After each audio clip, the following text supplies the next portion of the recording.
Hello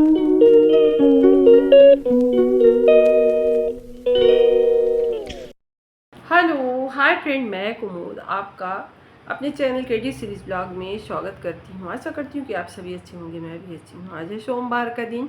मैंने व्रत रखा है पशुपतिनाथ का और पूजा वगैरह बहुत समय से हुई है। अभी बज रहे हैं 8:30 सुबह के और मैंने सोचा आज सुबह से ही ब्लॉगिंग शुरू कर देती हूँ, क्योंकि फिर शाम हो जाती है तो नहीं कर अच्छा नहीं लगता है। छोटी छोटी क्लिप भले लेती रहूँ मगर शुरुआत हो जाती है तो अच्छा लगता है। तो कल था मदर्स डे, तो मातृ दिवस की आप सभी को ढेर सारी शुभकामनाएं। भगवान करे सबके जीवन में माँ बाप का साया बना रहे, किसी के साथ ऐसा ना हो जो मेरे साथ हुआ पिछले साल।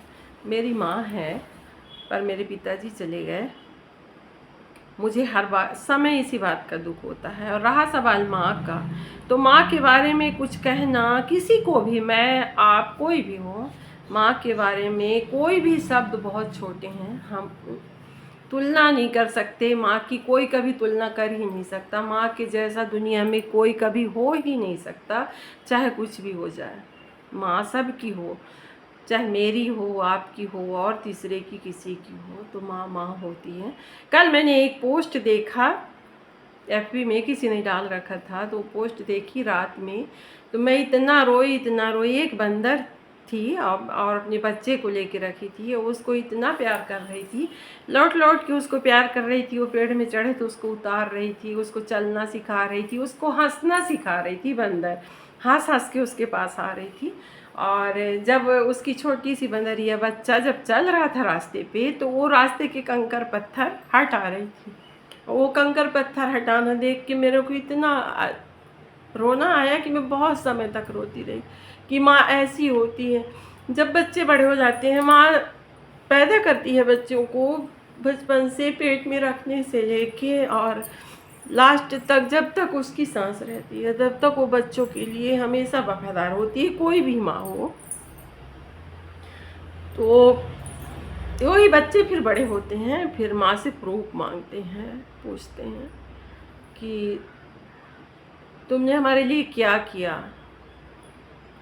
तो उसके पास कहाँ से शब्द आए तो वो बताए कि उसने क्या किया है तुम्हारे लिए। मैं नहीं बोल सकती, नहीं बता सकती, बहुत आगे कुछ नहीं बोल सकती, बस यही बात कर रही हूँ। तो माँ बच्चों को कहाँ से प्रूफ बताए कि मैंने क्या किया। माँ तो वो होती है कि यदि थाली में बच्चे बैठ गए हैं, उसके पास लास्ट का खाना है सबको देने के बाद, और थाली में बच्चे बैठ गए हैं और बच्चे खा लिए हैं, तो माँ उनसे कभी नहीं छुड़ा के खाएगी। कोई भी माँ होगी कभी नहीं, वो चाहे भूखी रहेगी, सारा दिन भूखे भूखे काम करेगी, लेकिन अपने बच्चों को खिलाएगी, उनको खुश रखेगी सारा जीवन।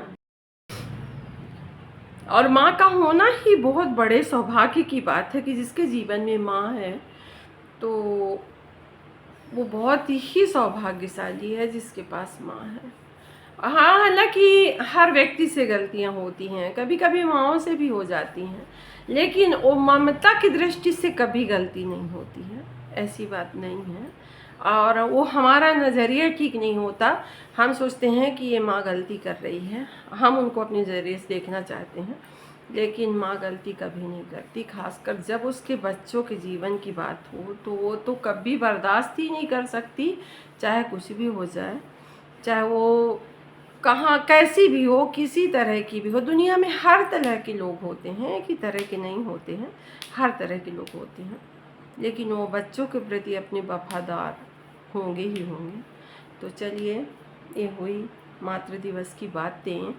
और मैं दुनिया की सभी माँओं को नतमस्तक प्रणाम करती हूँ, चाहे कोई भी हो, माँ शब्द को मैं प्रणाम करती हूँ।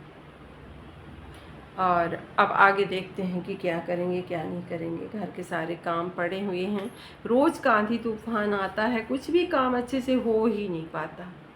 कितना भी सोचो कि आज ये कर लूँगी, कल वो कर लूँगी, लेकिन आंधी तूफान के चक्कर में कुछ भी काम नहीं होता। भारी काम तो कर ही नहीं पाती, लेकिन फिर भी। और चलिए, अब जो करेंगे तो आपके साथ करेंगे, अकेले नहीं करेंगे। तो चलिए, अब हमारा फ़ोन हो रहा है बंद, तो इसको लगाते हैं चार्ज में। इस समय हमारे यहाँ रोज़ ताज़े खीरे आते हैं घर में। अभी तक मैं कर रही थी आराम, अभी कुछ काम नहीं करी। अब आई हूँ किचन में, तो मेरे किचन का फैलाव तो देख लीजिए, जहाँ बर्तन वर्तन सब जहाँ के तहाँ पड़े हैं।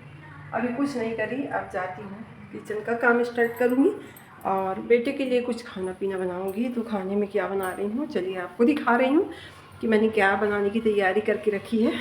कल बनाई थी पनीर की सब्ज़ी, तो पनीर की सब्ज़ी बची है, रख दिया, चढ़ा दिए हैं कुकर और इसमें डाल दिए हैं घी। बनाना है पुलाव, तो काजू किशमिश काली मिर्च और जायफल इलायची सब कुछ ले ली हूँ। ये चावल धुल के रखे हुए हैं। हो गया है घी गरम और डालते हैं जीरा, थोड़ा सा कलर के लिए हल्दी और सारे मसाले डाल दिए हैं चावल। और इसमें डालेंगे, 1 कटोरी चावल था तो 2 कटोरी पानी, थोड़ा सा 2 चम्मच और डाल देंगे। इसके बाद बंद कर देंगे कुकर। फ्रिज में रखा हुआ फल रख दी हूँ निकाल के, ये ठंडा रहेगा तो खा नहीं पाएंगे, तो इसको निकाल के रख देती हूँ। मूंगफली भिगो के रख दी हूँ। भीगी हुई मूंगफली खाने से नुकसान कुछ भी नहीं होता, बल्कि फ़ायदे होते हैं मूंगफली और गुड़ खा लेने से। और ये देखिए कितना अच्छा पुलाव बन गया है। दही और पुलाव का लगा देते हैं भगवान जी को भोग। और इसके बाद कुछ समय फ़ोन देखी और फिर आ गई काम करने किचन में। ऐसी फैली है चारों तरफ रसोई की देख के हैरानी हो रही है कि लगता है कैसे करूँगी काम मैं। तो एक तरफ से सारे काम निपटा रहे हैं। तो चलिए, ये फल वल रखे हैं तो इनको लगा के पहले फ्रिज में डाल दूँ। इसके बाद अक्षय तृतीया के दिन के गुड़ की चाशनी रखी थी, जो मैं नहीं बना पाई थी, मेरी तबीयत खराब। सोमवार है तो मैंने सोचा चलिए बना लेते हैं। तो इसमें थोड़ा सा आटा लेके और गेहूँ का आटा है और इसमें डाल दी हूँ गुड़ और इसको अच्छे से फेंट लेते हैं। इसमें सौंफ और काली मिर्च तक मैंने पीस के रखी थी और इलायची, तो कटोरियों में रखी हुई है और मैं नहीं कर पाई थी। इसमें डाल देती हूँ थोड़ा सा मलाई, जो दूध से ही निकाली थी, और अब इसको ढक के रख देते हैं। इसमें सब कुछ डालने के बाद यहाँ पे बना रही थी पनीर के पराठे। तो ये पनीर रखी थी, परसों आई थी तो उसकी सब्ज़ी बना ली थी, थोड़ा सा बच गया था, बहुत ज़्यादा नहीं बनाई थी। तो इसके बना लेते हैं चलिए पराठे। तो इसको कद्दूकस करके रख लेते हैं। इसमें इधर आटा सान लेते हैं और नरम सा आटा सान के रख लेते हैं, और इधर हमारा आटा हो गया रेडी। 5 मिनट के लिए उसको रख देंगे और इसमें डालते हैं धनिया पत्ती और जीरा पाउडर का, नमक, सौंफ, थोड़ा सा धनिया पाउडर और सब कुछ डाल के और इसको मसल लेते हैं। और इसमें थोड़ा सा अमचूर पाउडर डालना था लेकिन मैं नहीं डाली थी, भयंकर वाला पैर में दर्द हो रहा है इसलिए नहीं डाली थी, नुकसान करता है। और इधर थोड़ा सा दूध रखा था ज़्यादा आज भगवान जी को भोग के लिए, तो मैं इसमें कुटकी की खीर बनाई दे रही हूँ, जिसको आप लोग मोरधन कहते हैं, बगर कहते हैं, क्या कहते हैं। और चलिए बनाते हैं इस तरफ पराठे। तो पराठों बनाने के लिए हम ले लिए हैं, लोई तोड़ ली है और इसके बाद इसमें भरेंगे इसको कटोरी नुमा करके, और इसमें भर देंगे 1-1 चम्मच, जितना आ सके, मतलब कम भी ना भरें ज़्यादा भी ना भरें, जिससे फटे ना। और ये देखिए मेरे एक भी पराठे नहीं फटे थे, अब थोड़ा बहुत तो कुछ होगा ही। और इधर सेक दे रहे हैं पराठे, एक एक करके सारे पराठे सेक दिए गए हैं। और ये आए तो बोले आज मेरा व्रत ना होता तो मैं ये गर्मा गर्म सारे पराठे खा जाता, तो मैं बोली इसीलिए तो आज बनाई हूँ कि व्रत है तो क्या खाएंगे। ये करारे करारे से पराठे बन के हो गए तैयार। इसके बाद चलिए दूसरी तरफ चलते हैं। खीर भी बन के हो गई है रेडी ठाकुर जी के भोग लगाने के लिए, और इसमें डाल देते हैं शक्कर और इसके छोटे छोटे गुलगुले तोड़ के रख लेती हूँ, क्योंकि ये अक्षय तृतीया के दिन का रखा हुआ है और नहीं बना पाई थी मैं उस दिन, मेरी तबीयत ख़राब थी। आज भी मेरी तबीयत सही नहीं है मैं, लेकिन ये पूछ रहे थे कि गुलगुला क्यों नहीं बना, तो मैंने सोचा चलिए बना देते हैं। और करी पत्ता, हरी मिर्च और जीरे का तड़का देके और बना लेते हैं आलू टमाटर की खट्टी खट्टी सी सब्जी। तो ये हमारी सब्जी बनना स्टार्ट हो गई है। और इसको चला के इसमें डालते हैं जीरा पाउडर, टमाटर, थोड़ा सा धनिया पाउडर और इसमें डाल देते हैं पानी। बन के हमारी सब्जी हो गई तैयार। तो लगाते हैं ठाकुर जी की थाली। ये हमारी थाली हो गई है रेडी, और अब ठाकुर जी के सामने भोग भी रखा गया है, वो खा भी रहे हैं शाम को। और ये देखिए भगवान जी का भोग लग गया। मैं कुछ भी चीज़ बनाती हूँ तो अपने ठाकुर जी को ज़रूर खिलाती हूँ और आप लोग भी खिलाया करिए। इसके बाद मैं कर रही हूँ वीडियो का एंड। तो मेरी वीडियो पसंद आए लाइक करें, शेयर करें, सब्सक्राइब करें फ्रेंड, और बेल आइकन को ज़रूर दबाएं जिससे हमारे ठाकुर जी प्रसन्न हो जाएंगे।